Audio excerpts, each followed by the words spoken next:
ஜீ Tamil Sarigamapa little champ season 5 உடைய title winner Abhisheka அவர்கள் ஒரு விஷயத்தை இன்டர்வியூவில் பகிர்ந்திருக்காங்க. அதுதான் இப்போ சோஷியல் மீடியாவில் உலா வந்துகிட்டு இருக்கு. அவங்க என்ன சொல்லியிருக்காங்கன்னா, முதல்ல கும்பகோணத்திலிருந்து நடந்த ஆடிஷனில் கலந்துக்கிட்டு நான் வந்து தேர்வானேன். அதுக்கப்புறம் சென்னையில் நடந்த ஆடிஷன்லேயும் தேர்வானேன். 6 மாதம் வெவ்வேறு சுற்றுகள் இருக்குன்னு வந்து சொன்னாங்க. ஊருக்கும் சென்னைக்கும் அலைஞ்சு தண்ணீர் மாறினா தொண்டை பாதிக்கப்படும், அதனால் இங்கே பயிற்சி இருக்கும், சென்னையில் 6 மாதம் தங்கணும்னு நிகழ்ச்சி தரப்புல இருந்து சொன்னாங்க.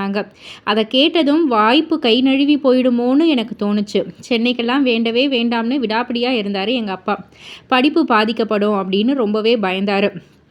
இந்த ஒரே ஒரு தடவை மட்டும் பாடிட்டு வந்துடுறேன்ப்பா அப்படின்னு சொல்லி சம்மதிக்க வச்சேன்.